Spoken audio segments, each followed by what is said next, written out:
अपने वस्त्रों को कदम के पेड़ पर चारों तरफ से टांग देती थी सुबह सुबह अंधेरे में, और बिना वस्त्र के स्नान करती थी। इसलिए आज भगवान उनको जो है शिक्षा देने के लिए आज पहुंचे हैं, और उनके सभी के जो कपड़े थे भगवान ने उनको छुपा दिया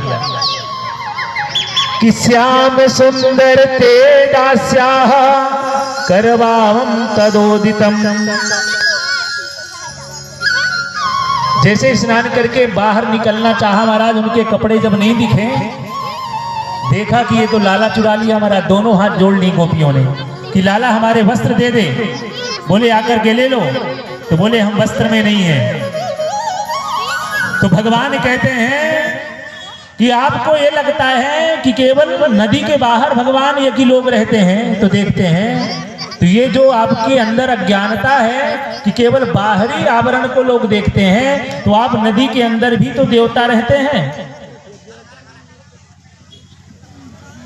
तो आज के बाद यदि आप प्रतिज्ञा करो कि बिना वस्त्र के हम नदी में नहीं नहाएंगे, तब हम आपको वस्त्र वापस करेंगे।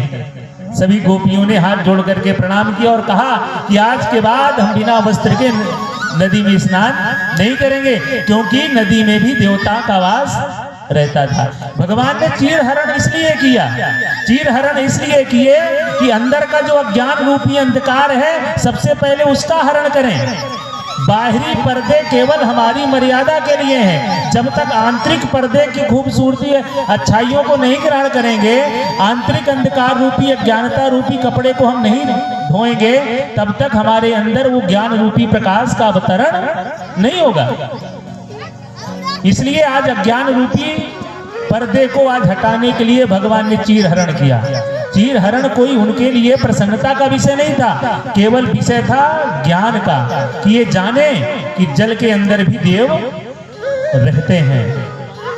आज गोपियों को आभास हुआ सही में हमारी गलती थी, और भगवान ने उनकी गलती को सुधारा। कथताम पितः कोयाम संभरो मागतः किम फलम कास्यम देशः केन साध्यत महा। एक दिन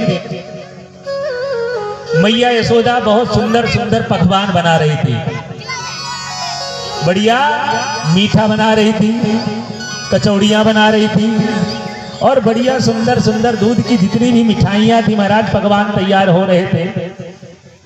कन्हैया आए और मैया से कहते हैं कि आप भोग लगा लें मैया। वो